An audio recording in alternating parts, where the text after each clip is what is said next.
পিরোজপুরের সন্ধ্যা নদীর ভাঙ্গনের কবলে স্বরূপকাঠির পশ্চিম পাড় ফেরিঘাট। স্বরূপকাঠি ইন্দের পাহাড় ফেরি চলাচল একেবারে বন্ধ। স্বরূপকাঠির ভাঙ্গন কবলিত এলাকা থেকে দেখুন এম ইসলাম জাহিদের বিশেষ রিপোর্ট। যেমনটি বলছিলাম যে পিরোজপুর জেলার নেসারাবাদ উপজেলার সন্ধ্যা নদীর যে ফেরি চলাচলটি রয়েছেন, একমাত্র ফেরি চলাচল, সেই ফেরি চলাচলের আমি এখন দাঁড়িয়ে আছি যে সন্ধ্যা নদীর পশ্চিম পাড়ে। সেই পশ্চিম পাড়ের বিচিক শিল্পনগরী রয়েছে ইন্দুরহাট, মিয়ারহাট, বন্দর রয়েছে, অসংখ্য ঘরবাড়ি, মসজিদ, মন্দির সহ অসংখ্য মানুষের বসবাস এখানে। তো সম্পূর্ণটাই ঝুঁকির মধ্যে রয়েছেন এই অঞ্চলের মানুষ। আজকে সকাল থেকে আমরা যেটা লক্ষ্য করেছি, সকাল থেকে দেখেছি যে সন্ধ্যা নদীর পশ্চিম পাড়ের যে ফেরিঘাট অঞ্চলের ঠিক ফেরির যে ওঠার যে সিঁড়িটা রয়েছে, সেই সিঁড়ির পাশেই ভাঙন দেখা দিয়েছে। সেই ভাঙনের কারণে সন্ধ্যা নদীতে এই ফেরি চলাচল সকাল থেকে বন্ধ রয়েছে। দুই পারে অসংখ্য গাড়ি আমরা দেখেছি যে গাড়ি পারাপারের জন্য অপেক্ষায় রয়েছেন, এবং মানুষের এই যে দুর্দশা, এই দুর্দশা থেকে কবে তারা লাঘব পাবেন এবং কিভাবে এই ভাঙন রোধে তাদের যে দাবি, সেই দাবি পূরণ হবেন, সেটাই এখানের যারা বাসিন্দা আছেন তাদের কাছে আমি একটু দু একজনের সাথে কথা বলতে চাই। এখানে এক মুরব্বী আছেন, একটু আমার পাশে আসেন আপনি।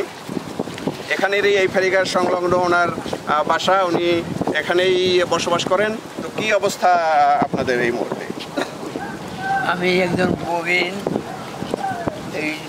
এই গত রাত 8টার দিকে এই ফেরিঘাট সংলগ্ন এই তীর ভেঙে গেছে, ঘর বাড়ি ভেঙে গেছে, গাছপালা নদীর গর্ভে বিলীন হয়ে গেছে। এখন আমরা সন্ধ্যা নদীতে ভাসতেছি, হাজার হাজার পরিবার ছিন্নমূল হয়ে গেছে। আমরা সরকার মহোদয়ের কাছে আবেদন করেছিলাম, বহু বছর আগে থেকেই মাঠ রয়েছে। সরকার বাহাদুর আমাদের কথায় কর্ণপাত করে নাই। তাই আমরা এখন কোথায় যাব? আকারে নিচে বসবাস করব। আমাদের সেই ছেলে, পুত্রবধূ, নাতি নাতনি, তাদের নিয়ে কোথায় দাঁড়াবো? তাই আমাদের মাথা ঠাইটুকু নদীর গর্ভে বিলীন হয়ে গেছে। এখন আমাদের উপায় কি? আপনারা আমাদের বাঁচান, পরিবারদের বাঁচান। 1 বিঘার মতন নদী গর্ভে বিলীন হয়েছে এবং ওখানের মানুষগুলো হাহাকারের মধ্যে আছে এবং ঘরবাড়ি সরাচ্ছে। বর্তমানে আমাদের এখানের পরিস্থিতি ভয়ানক খারাপ। কাজেই এখানে এখন ভাঙন রোধ করার মতন কোনো পরিস্থিতি দেখিনি। আরও সরকার মহোদয়ের কাছে অনেক আগে হইতেই এই ভাঙন রোধের জন্য এখানের মানুষগুলো আকুল আবেদন করছে, কিন্তু এর পর্যায়ক্রমে তেমন কোনো পরিকল্পনা এখানে আসে নাই। এই বস্তা সহ নদী গর্ভে বিলীন হয়ে গেছে। কাজেই এখন কি করার মতন সরকার মহোদয়ের কাছে বা এদেশের মাননীয় পার্লামেন্টারি সদস্যদের কাছে আমাদের এই বিষয়টা একটু চিন্তার করার জন্য আকুল আবেদন করছি। আমি মোহাম্মদ ওয়াদুদ ইসলাম, আমি ট্রেন ড্রাইভার। ফেরিঘাটে বন্ধ রাখা হয়েছে কারণ হলো ফেরিঘাটের হাতের বাম সাইডে মানে দক্ষিণ সাইড ভাঙ্গলে একবার তলাই গেছে।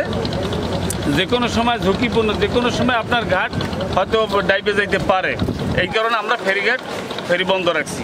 এটা স্বাভাবিক হওয়ার সম্ভাবনা কতক্ষণে দেখছেন? আজকের দিন দেখবো যদি জোয়ার ভাটা কিভাবে হয়, যদি ভেঙে যায় তাহলে তো অচল হয়ে গেল, আর তা না হলে যদি ভালো থাকে তাহলে হয়তো চেষ্টা করব ফেরি রানিং করার জন্য। আমরা যাদের ঘর বাড়ি ভেঙে গিয়েছে তারা অনেকেই ঘর বাড়ি ছেড়ে চলে যাচ্ছে অন্যদিকে। তারা ক্ষোভ প্রকাশ করেছেন যে আমরা কোথায় যাব, কী করবো, ভূমিহীন হয়ে গেছেন তারা। তো এই ছিল আমার কাছে সর্বশেষ স্বরূপকাঠি সন্ধ্যা নদীর ভাঙনকুল থেকে এম ইসলাম জাহিদ, 71 বাংলা টেলিভিশন, স্বরূপকাঠি, পিরোজপুর।